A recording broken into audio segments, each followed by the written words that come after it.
Most Americans have a vague positive impression of the International Monetary Fund and the World Bank. The institutions sound humanitarian. They sound like they exist to help struggling countries.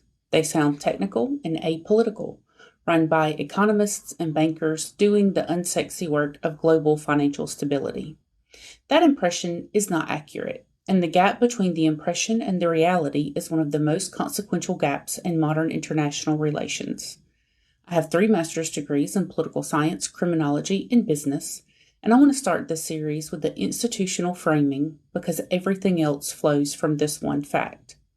The IMF and the World Bank were created at the 1944 Bretton Woods Conference in New Hampshire. They were designed by the United States and the United Kingdom in the final year of World War II to govern the post-war global economy.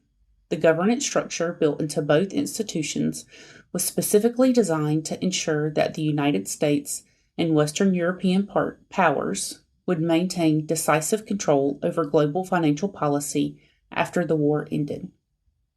Here's what that looks like in practice. The United States holds enough voting power in both institutions to single-handedly veto major decisions. The World Bank president is by an unbroken tradition an American. The IMF Managing Director is by an unbroken tradition a European. Both institutions are headquartered in Washington, D.C. The voting structure is weighted by economic contribution, which means the wealthiest countries who contribute the most also have the most power to determine policy that primarily affects the poorest countries. The countries most affected by IMF and World Bank policy decisions are the countries with the least power to influence those decisions. That is not a glitch. That is the design.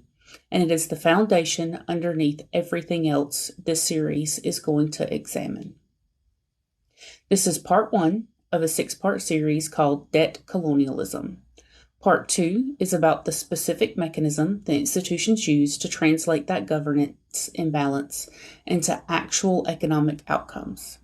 It is called structural adjustment, and once you understand it, you cannot unsee it.